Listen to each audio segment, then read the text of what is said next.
किसी भी एग्जाम को क्रैक करने के लिए सबसे पहले हम लोगों को मेंटली स्ट्रांग होना पड़ेगा। उसके बाद आपको आपका मेहनत काम आएगा। ठीक है, तो चलो आज के इस वीडियो में आपको बताएंगे कि आपको कैसे मेंटली स्ट्रांग होना है।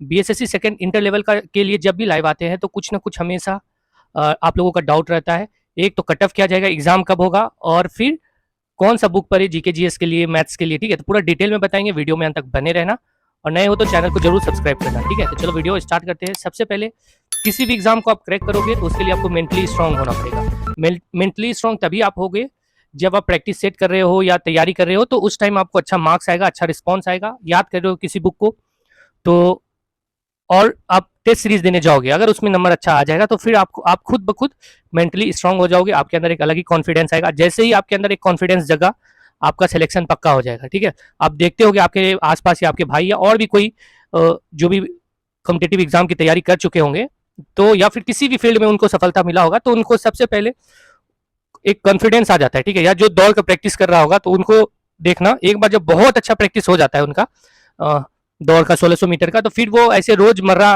के तरह एकदम तैयारी नहीं करते, जैसे रोज नॉर्मल आदमी रोज फील्ड जाता है दौड़ने, वैसा नहीं करता। वो एक बार बहुत मेहनत करता है और एक बार जैसे ही उसका टाइमिंग बहुत अच्छा हो जाता है तो फिर वो नॉर्मल रहता है। एग्जाम की तैयारी किया, जैसे ही दौड़ आया, फिर 5 दिन 10 दिन 2 महीना 3 महीना तैयारी दौड़ का किया, उसका सिलेक्शन आराम से हो जाता है। और एक विद्यार्थी ऐसा होता है जो कि रोज दौड़ने जा रहा है, रोज दौड़ने जा रहा है, लेकिन उसका नहीं हो पाता। तो बस एक ही वजह है, मेंटली स्ट्रांग होना और कॉन्फिडेंस अपने अंदर लाना। कॉन्फिडेंस कब बूस्टअप होगा आपके अंदर, जब आप अच्छे से तैयारी और प्रॉपर वे में करोगे और उस तैयारी का आपको रिजल्ट मिलेगा। और रिजल्ट कहाँ मिलेगा, जब आप मॉक टेस्ट देने जाओगे, मॉक टेस्ट में अच्छा मार्क्स आएगा तो आपको और मजा आएगा। जैसे बहुत सारे लोग अभी बोल रहे कि पढ़ते पढ़ते मन नहीं लगता। मन इसलिए भी नहीं लगता है कि जब आप पढ़ते होगे और मॉक टेस्ट लगाते होगे, आपको कम मार्क्स आने लगता होगा, तो आपको लगता होगा कि इतना पढ़ रहे हैं फिर भी कम आ रहा है, तो थोड़ा सा मायूस हम लोग हो जाते हैं। तो इस वजह से भी पढ़ने में मन नहीं लगता। और बाकी बात, अगर आप जितना पढ़ाई कर रहे हो उसके अकॉर्डिंग आपको मॉक टेस्ट में नंबर आएगा, तो आपके अंदर खुद कॉन्फिडेंस बिल्ड हो जाएगा। ठीक है, तो आपको करना क्या चाहिए। ठीक है, जैसे आप लोग, बहुत लोग पूछते हैं कि GK GS, maths, reasoning cut off क्या जाएगा, तो उसी के बारे में आप लोगों को बताने जा रहे हैं। कट ऑफ के बारे में आपको कभी सोचना नहीं है। ठीक है, मैक्सिमम मार्क्स जो है हमारा 150, उसको देख के टारगेट लेके चलना है कि 150 के करीब पहुंचने की कोशिश करेंगे। वैसे तो देखो, कोई भी विद्यार्थी कितना भी तेज हो, 150 में 150 अभी तक लाया नहीं है, लेकिन फिर भी अगर आप पहले ही 110 मार्क्स 105 मार्क्स अपने दिमाग में लेके रखोगे, तो जैसे आपको टेस्ट सीरीज में 100 नंबर भी आ रहा होगा तो आपको लगेगा अरे 110 से तो 10 ही नंबर ना पीछे हैं, तो फिर वो 10 नंबर के लिए आप पढ़ोगे। जबकि अगर आप टारगेट 150 रखोगे और आपको 100 टेस्ट सीरीज में आ रहा है, तो आप 50 मार्क्स के लिए पढ़ोगे। ठीक है, रूम पे तैयारी करोगे कि अरे यार मेरा 50 मार्क्स कम आ रहा है, तो आप उसके अकॉर्डिंग चलोगे। तो उससे फायदा ये होगा कि आप अच्छे से पढ़ोगे और आपके दिमाग में कुछ शार्पनेस बढ़ेगा। आप खुद सोचोगे कि किस तरह से तैयारी करें जो मेरा मार्क्स बढ़ेगा, किस तरह से और पढ़े। अभी तक तो ये पढ़ चुके हैं फिर भी मेरा क्वेश्चन छूट रहा है, तो जो छूट रहा है उसके ऊपर आपका ध्यान जाएगा अच्छे से। और आप अगर 5-10 मार्क्स मतलब कम आ रहा होगा, ये कटअप लेके चलोगे 105 110 और 100 आ रहा है, 85 90 आ रहा है, तो आप बस ये भी आपके दिमाग में आने लगेगा कि अरे एग्जाम आ जाएगा तो 5-10 नंबर तो एग्जाम में ऐसे ही बढ़ जाएगा। अभी एग्जाम में 2 महीना दूर है तो 5-10 नंबर तो ऐसे ही बढ़ जाएगा। ठीक है, तो इसलिए टारगेट हमेशा 150 आउट ऑफ 150 का सेट करके रखना है और कम लाने का कभी नहीं सोचना। जैसे आप बार बार सोचोगे कि कम आएगा, तो जैसे होगा क्या कि आपका सिलेक्शन हो जाएगा, लेकिन आप फिर वही मलाल आपको रहेगा कि यार पंचायत सचिव मिल जाता तो ज्यादा अच्छा है, राजस्व कर्मचारी मिल जाता तो ज्यादा अच्छा रहता, फाइलेरिया इंस्पेक्टर मिल जाता तो ज्यादा अच्छा। बस यही, इतना ही मलाल आपको हमेशा रहता रहेगा अगर अच्छा पोस्ट नहीं रहोगे रहेगा आपका, और आप बस हमेशा इतना सोचते रहोगे कि 105 आ जाता तो अच्छा रहता, 110 आ जाता तो अच्छा रहता। ठीक है, तो इसलिए टारगेट फिक्स करना है 150 आउट ऑफ 150। चलो, टारगेट तो फिक्स कर लिए 150 आउट ऑफ 150, लेकिन अब उसके अकॉर्डिंग पढ़ना कैसे है। तो देखो, जिस भी चीज़ की आप तैयारी कर रहे हो तो उसमें पूछ क्या रहा है वो आपको ध्यान करना है। जैसे बीएसएससी के लिए सिलेबस क्या है, मैथ्स, रीजनिंग, जीके, जीएस। इसमें वेटेज ज़्यादा किसका है, सबसे ज़्यादा मार्क्स कौन सा आ रहा है, तो रीजनिंग और जीके। तो रीजनिंग कम टाइम में आप अच्छा मार्क्स स्कोर कर सकते हो। अगर अभी आप सेट प्रैक्टिस कर रहे हो, बहुत सारे ऐसे लोग हैं जो बता रहे हैं मेरा 60 नंबर ही आ रहा है, 75 ही आ रहा है, तो इसका मतलब आपको रीजनिंग में भी 30-35 आ रहा है। जबकि रीजनिंग एक इतना ईजी सब्जेक्ट है, उसके लिए आपको मैथ्स नहीं दिमाग लगाने की जरूरत है। ठीक है, तो रीजनिंग के लिए आपको करना क्या है कि आप किरण का चैप्टर वाइज, एक मेरे अकॉर्डिंग आप खरीद लो, एक बार मेरे पे विश्वास करके खरीद लो।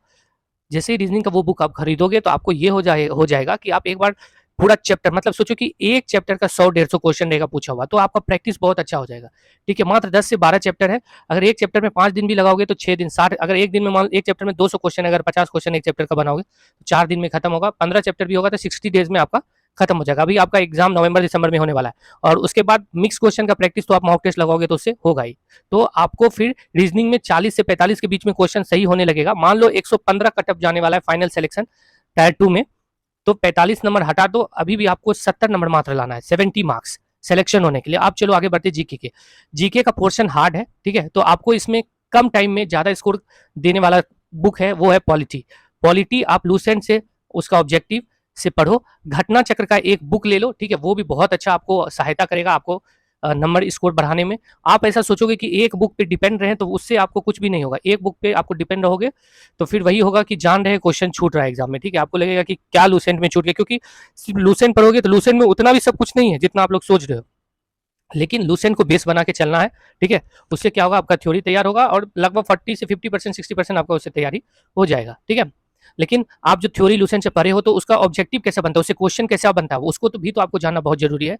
तो इसलिए जीके का पहले पॉलिटी स्टार्ट करो, फिर आप हिस्ट्री में जाओ क्योंकि हिस्ट्री के बारे में आप लोगों को बहुत पता रहता है, फिर जियोग्राफी में जाओ, ठीक है, इस तरह से आप लोग बढ़ो। और उसके बाद जैसे साइंस का बात आ गया, तो साइंस कहाँ से पढ़े, बार बार आप लोगों का क्वेश्चन रहता है। तो साइंस आप देखो, लूसेंट में मेरे हिसाब से उतना एनफ नहीं है साइंस। दृष्टि का बुक या फिर दी प्लेटफॉर्म का वन लाइनर ऑब्जेक्टिव बुक है, सिर्फ ऑब्जेक्टिव याद करोगे तो भी थोड़ा सा दिक्कत है, लेकिन कोई भी सब्जेक्टिव आपके पास अगर अच्छा बुक आता है, ठीक है, तो उसको देखो। या फिर 9-10 का एनसीईआरटी का बुक ले लो, उसको थोड़ा थोड़ा धीरे धीरे पढ़ना स्टार्ट करो। देखो मेरा ये कहना है कि आप इसी एग्जाम के तक सीमित मत रहना। बीएसएससी सीजीएल की भी आप तैयारी करोगे तो उसमें 2000, इसमें तो 12-13 हजार सीट आता है, उसमें 2000 सीट आता है, तो आपको इस तरह से पढ़ना है कि 2000 में भी हमारा सिलेक्शन हो जाए। तो उसके लिए आपको बेस्ट बनना पड़ेगा। बेस्ट बनने के लिए अच्छा अच्छा बुक पढ़ना पड़ेगा। आप जब ये दिमाग में लेके चलोगे कि एक ही बुक से हो जाएगा तो उतना नहीं होगा। कभी जो बीएसएससी सीजीएल का एग्जाम निकाला है उसका देखना, इंटरव्यू कितना बुक पढ़े हुए रहता है, तब जाके उसको सिलेक्शन मिलता है, ठीक है। बाकी बात तो एक बुक पे आपको डिपेंड नहीं रहना। साइंस के लिए भी आप रेलवे का जो इस घटना चक्र है या फिर एसएससी सेंट्रल लेवल का भी घटना चक्र ले लो, दोनों को लेके पढ़ो, एक एक करके पढ़ो, ठीक है। जैसे क्या करो कि स्पीडी से साइंस पढ़ना स्टार्ट करो, और एसएससी का अगर घटना चक्र लेते हो, सॉरी, रेलवे का घटना चक्र लेते हो तो पहले उसमें साइंस स्टार्ट करो, और उसका लेते हो एसएससी सेंट्रल लेवल का तो उसमें पॉलिटी स्टार्ट करो, ठीक है। इस तरह से पढ़ो। आपको टाइम कैसे देना है किसी भी सब्जेक्ट पे, तो देखो रीजनिंग पे आप 1 घंटा टाइम दे सकते हो, ठीक है। रीजनिंग पे 1 घंटा टाइम दो। आप सुबह में 7-8 बजे जितने बजे भी जगते हो, सबसे पहले लूसेंट 1 घंटा पढ़ लेना। लूसेंट जैसे पढ़े, जो चैप्टर आप पढ़ लिए उसका उसके बाद लूसेंट का ऑब्जेक्टिव जरूर पढ़ना, आपको फायदा करेगा। ऐसा मत समझना कि एक बुक पढ़े तो 100% क्वेश्चन उसी से आ जाएगा, वैसा नहीं है। 10% 20% भी एग्जैक्ट क्वेश्चन आ गया तो आप बहुत आगे चले जाओगे। उसके बाद आप क्या करना कि जैसे जीके पढ़ लिए तो उसके बाद सुबह जीके के बाद 10-15 मिनट आप फ्री रहना। उसके बाद रीजनिंग 1 घंटा बना लेना। जब रीजनिंग बनाने के बाद खाना पीना जो भी खाने होने का होगा सब खा पी लेना। उसके बाद आप क्या कर सकते हो कि आप मॉक टेस्ट लगाने के लिए बैठना। मॉक टेस्ट में 2.25 घंटा देना, और मॉक टेस्ट में हड़बड़ा के कभी मत बनाना, और कभी भी मॉक टेस्ट बनाने टाइम तुक्का मत मारना कि ये नहीं, मतलब मॉक टेस्ट में ज्यादा स्कोर तुक्का मार के कभी मत लाना। वो आपके दिल को सांत्वना दे देगा लेकिन एग्जाम में आपको बहुत प्रॉब्लम करेगा, ठीक है।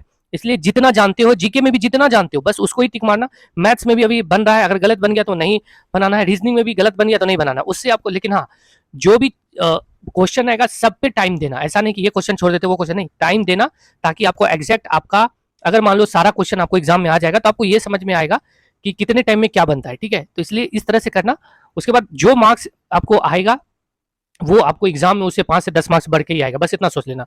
दूसरी बात, आज मॉक टेस्ट लगाना, नेक्स्ट डे उसी टाइम में उसका पूरा सॉल्यूशन देखना 2 घंटा लगा के, ठीक है। ऐसा नहीं कि मॉक टेस्ट लगाएं, जो क्वेश्चन गलत हुआ उसी को देखें, नहीं, पूरा क्वेश्चन को आपको देखना है, तब जाके आपको इतना अच्छा याद हो जाएगा सब कुछ कि फिर आपका हाथ कोई नहीं छुपाएगा, ठीक है। तो मॉक टेस्ट हो गया। उसके बाद जब मॉक टेस्ट देने के बाद रेस्ट करना, सोने को का मन करे तो आधा 1 घंटा सो लेना। फिर उसके बाद जैसे ही जगोगे तो जीके का कुछ पोर्शन याद करने की कोशिश करना, जैसे पॉलिटी स्टार्ट कर देना पढ़ने के लिए, पॉलिटी पढ़ना, और साथ में उसका ऑब्जेक्टिव का बुक भी सामने खोल के रखना, जो भी आपके पास ऑब्जेक्टिव सेम चैप्टर का। तो जैसे पढ़ो और ऑब्जेक्टिव वाला बुक देखते रहो तो उससे आपको बहुत फायदा मिलेगा, ठीक है। और ऐसा नहीं करना कि आप एक ही चीज पढ़ना, ठीक है। जैसे बहुत लोग सोच रहे हैं कि सिर्फ हिस्ट्री पढ़ेंगे, हिस्ट्री नहीं पढ़ेंगे। आपको साइंस भी पढ़ना है। एक दिन में साइंस का जैसे स्टार्ट कर देना, याद करने का भी, और थोड़ा सा 15 आधा घंटा आप किसी भी, आपके पास थ्योरी वाला साइंस का बुक है या किसी टीचर से आप पढ़े हो या यूट्यूब पे किसी का देखे हो तो उसका भी जरूर देखना, ठीक है। तो उससे क्या होगा, आपका फायदा होगा। जैसे मॉक टेस्ट लगाने के बाद सोने के बाद आप एक बार ये पढ़ लिए, जीके का कोई पोर्शन पढ़ लिए, पॉलिटी पढ़ लिए, हिस्ट्री पढ़ लिए, जो भी पढ़ लिए, तो फिर आपको करना क्या है कि आपको अब जो है मैथ्स बना लेना है। मैथ्स 5-10 मिनट आधा घंटा मैथ्स का कुछ आपको देख लेना है, ठीक है। उसके बाद फिर आपको टाइम मिलेगा तो आप साइंस का पोर्शन आप पढ़ने की कोशिश करना, ठीक है। साइंस का पोर्शन जैसे ही पढ़ लोगे तो फिर आपको एनफ हो जाएगा। और जब भी पढ़ना तो हड़बड़ा के नहीं, ठीक है, रिलैक्स वे में पढ़ना। 20 क्वेश्चन ही पढ़ रहे हैं तो चलो ठीक है, कोई दिक्कत नहीं है, लेकिन एकदम हड़बड़ा के नहीं पढ़ना कि एकदम हड़बड़ हड़बड़ हड़बड़ कर रहे हैं, दिमाग में घुस रहा है कुछ नहीं, टाइम देख रहे हैं घड़ी का, अरे वाह आधा घंटा पढ़ लिया, 1 घंटा पढ़ लिया, वैसा कुछ भी नहीं। ये जो पढ़ो अच्छे से पढ़ो, उसको याद करो। ऐसा नहीं है कि किसी एक सब्जेक्ट पे 4-4, 5-5, 6-6 घंटा दे रहे हैं, दूसरे पे 1 घंटा आधा घंटा दे रहे हैं, नहीं। जिस सब्जेक्ट में जितना टाइम चाहिए उतना प्रॉपर, देखो जीके जीएस में आपको ज़्यादा टाइम लगेगा ही, तभी वो आपका आगे आपको फायदा देगा। वो एक आपका अच्छा सब्जेक्ट है, अब आपको उसको उसमें भी नंबर लाना होगा। ऐसा नहीं कि वो उसमें नंबर नहीं लाओगे तो आपका हो जाएगा, उसमें भी आपको नंबर लाना है, तभी आपका हो पाएगा, ठीक है। मैथ्स के लिए एस चांद का बुक है, या किरण का, या और किसी का प्रीवियस ईयर एसएससी का, एमटीएस का, सीएचएसएल का बुक ले लेना, चैप्टर वाइज क्वेश्चन का उसको बनाना। जिस भी बुक को बनाओगे उसका थ्योरी जरूर जाना। थ्योरी अगर आप नहीं पता करोगे, डायरेक्ट बनाने जाओगे तो बहुत दिक्कत होगा, फिर आप बोर हो जाओगे। और बाकी बात, आपको किसी चैप्टर मैथ्स के बारे में चाहिए तो मेरे को बताओ, उसके रिगार्डिंग आपको वीडियो बना के देंगे। एक बार मेरे से आप मेरा वीडियो मैथ्स का आप देख के चलो, देखना आपको बहुत फायदा होगा। अभी प्रॉफिट एंड लॉस का एक वीडियो देखिए, जिसको भी लगता है कि मैथ्स में आप थोड़ा सा वीक हो, वो प्रॉफिट एंड लॉस का फर्स्ट पार्ट भेजे है, कुछ थ्योरी के साथ कुछ बताएं, वो अगर आपको अच्छा लगे तो आप एक बार जरूर देखना, बस 17 मिनट निकाल के आप उसको जरूर देखना। मेरे को ऐसा लगता है कि कुछ नया तरीके से बताए और कुछ जानकारी देने के लिए आपको बताए हैं, वो चीज अगर आप जान जाओगे तो आपको प्रॉफिट एंड लॉस में कभी कोई दिक्कत नहीं होगा। और आगे भी आपको क्वेश्चन सॉल्व कर करके देंगे, इंपॉर्टेंट क्वेश्चन। वीडियो जो भी देख रहे हो, मैथ्स का कुछ कुछ इंपॉर्टेंट क्वेश्चन आपको देंगे, ठीक है, जो कि आपको एग्जामिनेशन में आने का चांसेस बहुत रहेगा, ठीक है, क्योंकि बहुत सारा एग्जाम दिया और मेरे को पता है कि किस टाइप का क्वेश्चन पूछता है, किस टाइप का पूछ सकता है, ठीक है। बात की बात मिलेंगे नेक्स्ट वीडियो में, वीडियो थोड़ा लंबा हो जाता है तो उसके लिए सॉरी।